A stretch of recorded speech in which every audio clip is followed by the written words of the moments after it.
This little cutie is Aberline. She is a Basset Hound Shar-Pei mix, so as you can see, she kind of has the body of the Basset and the head of the Shar-Pei. She just definitely has a look all her own. Aberline's been running around here off leash in our lecture hall, and she has been loving it. She's been checking everything out. She's a very curious girl, smelling and sniffing and just exploring this room.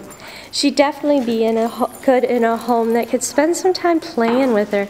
Maybe somewhere with a big backyard where you could buy her some tennis balls of her own.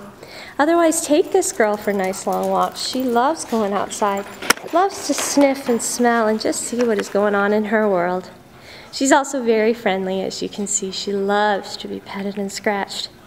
While she's been here at the Humane Society, she does prefer to go to the bathroom outside, and she walks very nicely on her leash.